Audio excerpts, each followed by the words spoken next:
Hi friends, welcome back to my channel.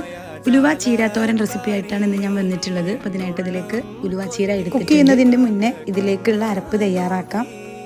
അതിനായിട്ട് ഒരു മുറി തേങ്ങ, ഒരു പച്ചമുളക്, ഒരല്പം ചെറിയ ജീരകം, ഒരു വെളുത്തുള്ളി, ഇത്രയും ചേർത്ത് നല്ലപോലെ ഒന്ന് ചതച്ചെടുക്കാം. തോരൻ ഉണ്ടാക്കിയെടുക്കാൻ ഒരു പാൻ വെച്ച് അതിലേക്ക് ആവശ്യമുള്ള അത്രയും വെളിച്ചെണ്ണ ചേർത്ത് കൊടുക്കാം. ഇനി ഇതിലേക്ക് ഒരു 10-15 ചുവന്നുള്ളിയാണ് ഞാനിവിടെ എടുക്കുന്നത്. അതുപോലെ തന്നെ ഒരു 6-7 വെളുത്തുള്ളിയും കൂടെ എടുത്തിട്ടുണ്ട്. നല്ലപോലെ ഒന്ന് ചെറുതായി ചോപ്പ് ചെയ്തതിന് ശേഷം ആദ്യം നമുക്ക് വെളുത്തുള്ളി ചേർത്ത് കൊടുക്കാം. അതൊരു ചെറിയ ബ്രൗൺ കളർ ആകുമ്പോഴത്തേനും നമുക്ക് ചുവന്നുള്ളിയും കൂടെ ചേർത്ത് കൊടുത്തിട്ട് നന്നായിട്ടൊന്ന് വഴറ്റിയെടുക്കാം. ഇതിലേക്ക് 2 വറ്റൽമുളകും കൂടെ ചേർത്ത് കൊടുക്കുന്നുണ്ട്. ഇതെല്ലാം ചേർത്ത് നല്ലപോലെ ഒന്ന് വഴറ്റിയെടുത്തതിന് ശേഷം കഴുകി മാറ്റി വെച്ചിട്ടുള്ള ചീര ഇതിലേക്ക് ചേർത്ത് കൊടുക്കാം. ചീര നല്ലതുപോലെ വഴന്ന് വന്നിട്ടുണ്ട്.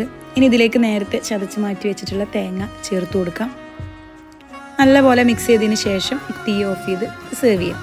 വളരെ സിമ്പിൾ ആയിക്കൊണ്ട് ഉണ്ടാക്കിയെടുക്കാൻ പറ്റും.